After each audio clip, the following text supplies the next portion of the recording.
Friends, welcome to Knowledge with Anirudh. In this video, we are going to study 1.5 laws of exponents for real numbers, है ना। ये अभी इससे पहले जो क्वेश्चन किए इसके जस्ट बाद का टॉपिक है। इसके बाद ही हम लोग एक्सरसाइज 1.5 करेंगे, है ना। 1.5 ठीक है। तो लॉज ऑफ एक्सपोनेंट्स आप लोगों ने पढ़े हैं कि बेस सेम हो और उसकी पावर्स डिफरेंट हो, या बेस सेम हो और उसकी पावर्स हो। सपोज a और बेस सेम पावर n और वो क्या हो रहे हो, मल्टीप्लाई हो रहा हो, तो क्या होता है आंसर, बेस और पावर क्या हो जाती है, ऐड हो जाती है, m प्लस n। ठीक है। सेकंड रूल था बेस सेम हो और उसके पास पावर हो। ठीक है, बेस सेम हो बस डिवाइड हो, बेस सेम हो और डिवाइड हो तो उसकी पावर्स क्या हो जाती है, माइनस हो जाती, m माइनस। ठीक है। एंड थर्ड था किसी पावर के ऊपर पावर हो, है ना, a to the power m to the power n, तो क्या हो जाता है, पावर का मल्टीप्लाई हो जाता है, m n हो जाता है। ठीक है ना। And fourth a to the power n and b to the power n, तो क्या हो जाता है, A B whole to the power n, right. Fifth होता है a टू दी पावर 0, किसी भी नंबर के ऊपर 0 की पावर हो तो उसका आंसर क्या होता है, 1 होता है। ठीक है। ये थे लॉज ऑफ एक्सपोनेंट्स, लेकिन इसमें क्या स्पेशल पढ़ना है। ठीक है। अभी हम लोगों ने देखा कि जैसे मैंने कोई स्क्वायर रूट लिया, स्क्वायर रूट में क्या होता है, 2। ठीक है। तो 4 का स्क्वायर रूट क्या होता है, 2 होता है। या you can written as 4 to the power 1/2, है ना।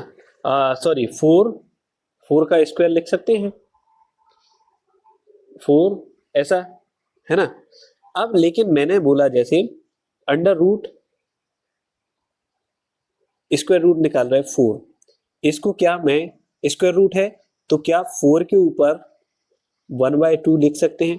क्यों लिख सकते हैं, क्योंकि स्क्वायर रूट है ना, जो ये रेडिकल जो साइन है, स्क्वायर रूट की बात हो रही है, इसकी वैल्यू क्या हो जाएगी, 1/2। तो इसके ऊपर जो रेडिकल का साइन, इसकी वैल्यू क्या हो गई, 1/2। तो 4 की पावर क्या हो गई, 1/2। अब क्यूब की बात करते हैं हम। ठीक है, क्यूब की बात करते हैं, सेम नंबर क्यूब, तो क्यूब में क्या हो जाए, 4 टू दी पावर 1/3। इसी टाइप से फोर्थ, है ना, फोर्थ रूट क्या होगा, ये नंबर है तो 5 टू दी पावर 1/4। समझ आए बात। तो nth रूट क्या होगा, nth रूट क्या होगा, nth root, sorry nth root क्या होगा, ये नंबर कोई होगा x। ठीक है, x is a real number, x is a real number. ठीक है, तो क्या हो जाए, x to the power 1/n। That clear. ठीक है, एक एग्जांपल लेते हैं। सपोज लिया एक 4, ठीक है, 4 टू दी पावर क्या है, 3/2। तो इसको आप ऐसे भी लिख सकते हैं, 4 to the power 2 whole to the power 3, sorry 1/2, है ना, 4 टू दी पावर 1/2। कैसे, क्योंकि आप 4 टू दी पावर 3/2 को 3 मल्टीप्लाई बाय 1/2 भी तो लिख सकते हैं, लिख सकते हैं। तो 3 की पावर बाहर कर दी, 1/2 कर दिया। या फिर इसी को कैसे लिख सकते हैं, 3 मल्टीप्लाई है तो 3 और मल्टीप्लाई और ये वाली पावर 1/2 बाहर कर दिया।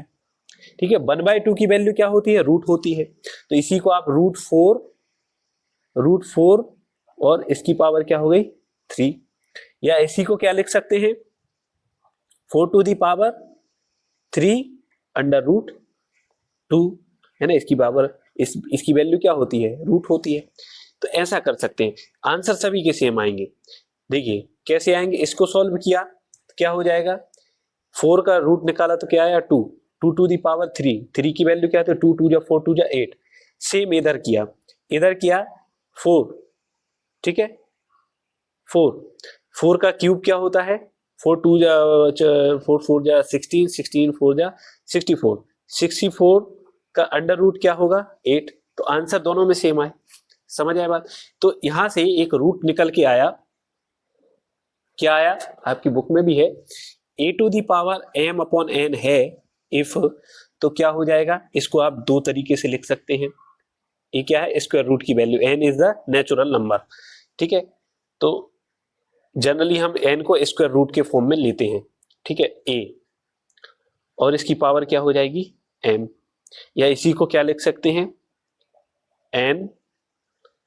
n a to the power m। कैसे, अभी यहां पर मैंने बताया आपको, ठीक है। इसी टाइप से आपका example number 21, example number 21 question क्या है, 2 to the power 2/3 2 to the power 1/3। अब इसमें देखिए बेस सेम है तो क्या हो जाएगी, पावर ऐड हो जाएगी।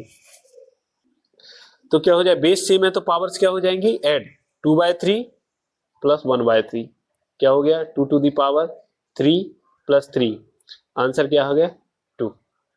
Same second question, second question क्या है, 3 to the power 1/5 whole to the power 4, ठीक है। इसके ही जैसा देखो, इसकी पावर क्या बन गई m, अभी किया था ना, तो क्या हो गया यहां पर 3 to the power 4/5, answer. Third question easy है बिल्कुल, 7 to the power 1/5 upon 7 to the power 1/3, base same है, डिवाइड हो रहा है, पावर क्या हो जाएंगी, सब्सट्रैक्ट हो जाएंगे, 1/5 माइनस 1/3, आंसर क्या होगा 7 टू दी पावर 15, 3 माइनस 5 क्या हो जाएगा, 7 टू दी पावर -2/15, आंसर है ना, इस टाइप से। एंड फोर्थ क्वेश्चन है 13 टू दी पावर 1/5 मल्टीप्लाई हो रहा है, ठीक है ना, 7 टू दी पावर 1/5। इसमें क्या करने का, इसमें आप सेम पावर है, ठीक है, बेस डिफरेंट है बस पावर सेम है, तो क्या हो जाता है 30 multiply by 17 whole to the power 1/5। इसको सॉल्व कर लीजिए, क्या हो जाएगा 221 whole to the power 1/5 is the answer. Okay, तो नेक्स्ट वीडियो मिलते हैं एक्सरसाइज 1.6 के साथ। Thank you.